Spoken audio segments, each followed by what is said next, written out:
તમે કોણ? ઓળખ્યા નહીં મેં. અરે બેટા, તું અમને નથી ઓળખતી? હું તારા ફઈબા છું, રાધા ફોઈ. બેસો, હું પાણી લઈને આવું. એ નાના બેટા, પાણી નથી પીવું. મારા ફઈ? બેટા, હું છું તારા નાના ફઈ ગીતા. અને તારા પપ્પાને અમે બે બહેનો છીએ. હું સૌથી નાની ફઈ. પણ મેં તો ક્યારેય નથી જોયા.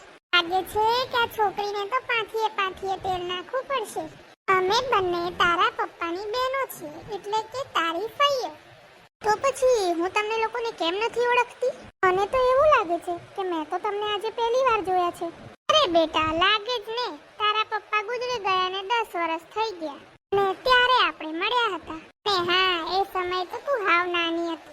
એવું બધું તને યાદય નહીં હોય. અરે બેટા, સાચું કહું ને તો અમે પણ તને ઓળખી ન શક્યા. કેમ કે તું કેટલી બદલાઈ ગઈ છે. સાચું કહું ને મીના? મીના? ઓ મેડમ, મારું નામ મીના નથી, રિયા છે, રિયા. બોલો, આને તો નામય બદલી નાખ્યું. અરે અત્યારના છોકરા એવા જ હોય છે, મનમાં આવે તેમના બાપના નામે બદલી નાખે. તું આમ બેસી શું છું? આ તારી બે ફઈઓ આવી છે. ચાલ જા અંદર જઈને આદુવાળી ચા બનાવ. માથું ચડ્યું છે. હા, આદુવાળી ચા બની જાય ને એટલે ફૂલ ભાણું બપોરનું બનાવજે. અને હા, આ તારી આ મોટી ફઈને તો છે ને કાજુ કતરી બહુ ભાવે છે ને ગુલાબ જાંબુય બહુ ભાવે છે, એટલે 2 મીઠાઈએ મંગાઈ લેજે. એમાં આટલો બધો વિચાર શું કરું છું? જા ઊભી થા. રિયા બેટા, આ નાસ્તામાં ચા સાથે ગાંઠિયા વાઠિયા છે કે નહીં? એ છાની માની ચા પી લે ને પાર્કે ઘેર નાટક આદર્યા છે તે. અરે આ પાર્કું ઘર ના કહેવાય, રિયાનું ઘર એ આપણું ઘર કહેવાય. રિયા બેટા, હવે હું મુદ્દાની વાત ઉપર આવું છું. તારા મમ્મી તો તારા જન્મ પછી તરત જ ગુજરી ગયા હતા. તારા પપ્પા ગુજરી ગયા ને 10 વર્ષ થયા. મરતા પહેલા તારા પપ્પાએ તારા પપ્પા પાસે જે 25 લાખની પ્રોપર્ટી હતી તેની વિલ કરાવી હતી. અને એમાં એવું લખ્યું હતું કે મારી દીકરી 20 વર્ષની થશે એટલે આ બધી પ્રોપર્ટી એના નામે થઈ જશે, એટલે કે એને મળશે. એટલે હવે તું 20 વર્ષની થઈ ગઈ છે એટલે આ બધી પ્રોપર્ટી તારી થઈ ગઈ છે. બેટા, તું આટલા મોટા ઘરની અને આટલી મોટી મિલકતની વારસદાર છે, એટલે તારે આ ઘરમાં રહેવું એ તારા માટે સારું ના કહેવાય બેટા. એટલે અમે બંને તને અમારી સાથે લઈ જવા માટે આવ્યા છીએ. હવે એ નક્કી તારે કરવાનું છે કે તારે અમારા બંનેમાંથી કોની સાથે રહેવું છે. હલો? હા, થઈ ગયા? સારું, આવું છું, ચલો. હા, તો તમે બંને બેસો. મેં ધોબીને કપડાં પ્રેસ કરવા માટે આપ્યા હતા, તો એ હું લઈને આવું. બેન, કેવું પડે હો. આ છોકરી તો એના ઇસ્ત્રીના કપડાં બી ધોબીવાળાને આપે છે, અને આપણા ઘરે તો ઇસ્ત્રી પણ નથી. તું શાંતિ રાખને. એક વખત આપણા ભેગી રહેવા તો આવી જવા દે, પછી આપણે પણ આવી જ રીતે સુખેથી રહેવાનું છે. બસ હવે સપનામાંથી બહાર આવીને. બેટા, લઈ આવી કપડાં ઇસ્ત્રીમાંથી? હા. આ બધું કામ મૂક અને થોડી વાર તું અમારી જોડે બેસ અને વાતોચીતો કર. દીકરા, આમાંય અમારે બસ પછી સાંજે બસ પકડીને જવાનું છે. બોલો ને, શું કહેવું છે તમારે? જો રિયા બેટા, હવે અમે તને એકલી રહેવા દેવા નથી માંગતા, એટલે તું અમારી સાથે આવી જા. તારે આવી રીતે એકલું ના રહેવાય. સાચું કહું ને બેટા, તો હવે તું જુવાન થઈ ગઈ છે અને આટલી મોટી મિલકતની વારસદાર પણ છે. એટલે બેટા, તારે આવડા મોટા ઘરમાં રહેવું જોખમ છે. એટલા માટે જ કહું છું કે તું નક્કી કર કે તારે અમારા બંનેમાંથી કોની જોડે આવવું છે. એક મિનિટ હો, તારે નક્કી કરવાની જરૂર નથી. તું મારા ભેગી મારા જોડે જ રહેવાઈ જા. હું અને તારા ફુવા બંને સાવ એકલા જ છીએ અને મારે કોઈ સંતાનય નથી. તું આવીશ ને બેટા તો આખું ઘર હરી ભર્યું લાગશે. મોટી બેન, મારે ક્યાં 10-12 છોકરા છે, હું એ વાંઝણી જ છું ને બેટા. તારા ફુવા છે ને ઘરે રહેતા જ નથી, એટલે તું છે ને બેટા મારી જોડે આવતી એટલે મને સારું લાગે. તારો તો ટાંટિયો ઘરમાં હોતો નથી, તું આને શું સાચવવાની હતી? મારો ટાંટિયો ઘરમાં ના હોય તો તમારો ટાંટિયો ક્યાં ઘરમાં હોય છે? એ બધું બરાબર, પણ તું રિયાને ના સાચવી શકે. બસ. મોટી બેન, તમે એવું કહેવા માંગો છો કે તમને એકલાને જ છોકરા સાચવતા આવડે છે? એક મિનિટ, તમે બંને વાત ના કરો અને ઝઘડા ના કરો. તમે લોકો મને તો પૂછો કે મારે શું કરવું છે, મારે કોની સાથે રહેવું છે. તારું બેટા, તું નક્કી કરી લે કે તારે કોની જોડે રહેવું છે. બેટા, તું એ નક્કી કરીને ક્યારે કહીશ અમને? તારે અઠવાડિયાનો ટાઈમ જોઈએ છે.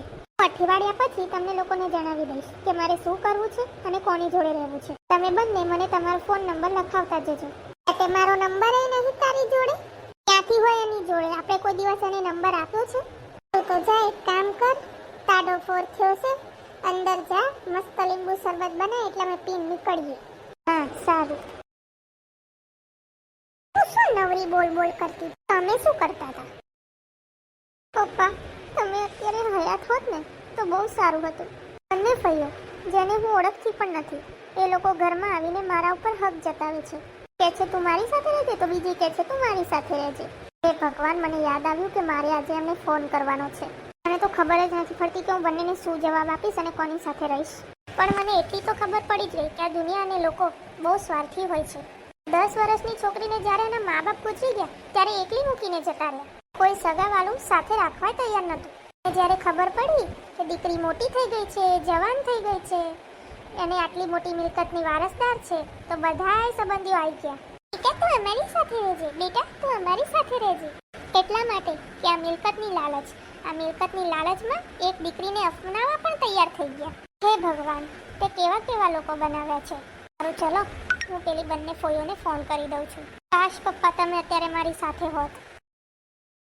રિયાએ એવું કીધું તું કે અઠવાડિયું થઈ જાય એટલે હું તમને ફોન કરીશ. આ અઠવાડિયું તો થઈ ગયું પણ એનો ફોન તો ના આવ્યો. લાવ ને હું જ એને સામેથી ફોન કરીને પૂછી લઉં. મને લાગે છે ત્યારે જે કંઈક જવાબ આપશે. હલો?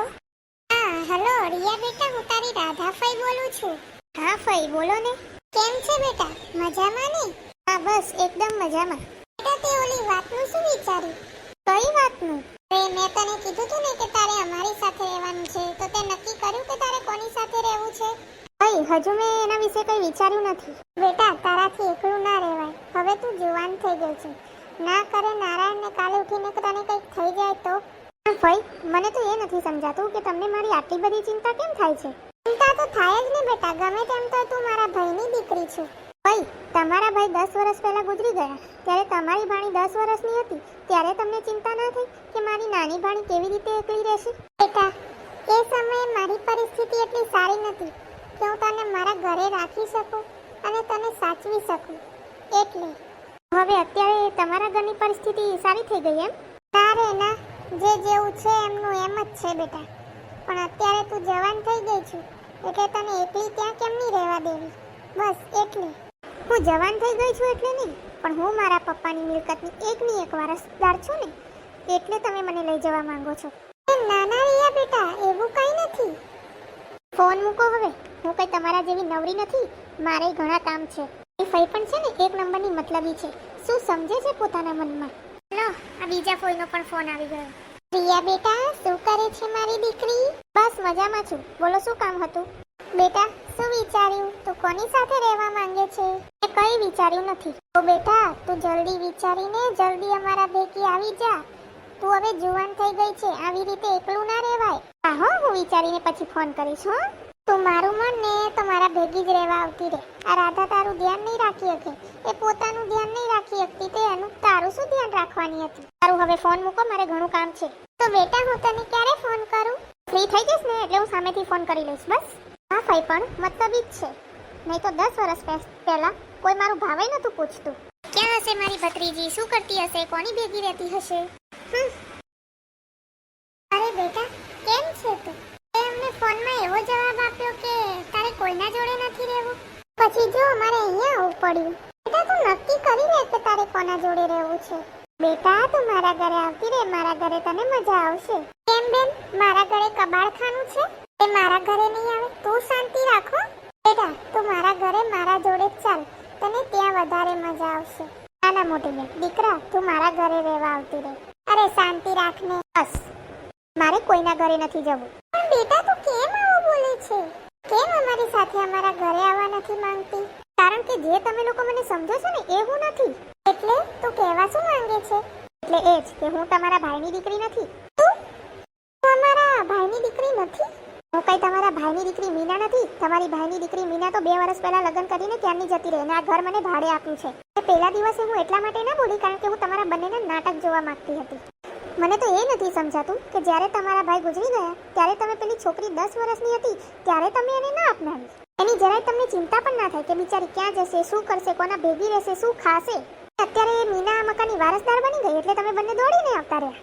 મીનાને સાથે રાખવા નહીં પણ એની દોલતને સાથે રાખવા. તમે લોકો મીનાને પ્રેમ નથી કરતા પણ એની દોલતને પ્રેમ કરો છો. તમને લોકોને તો શરમ આવી જોઈએ.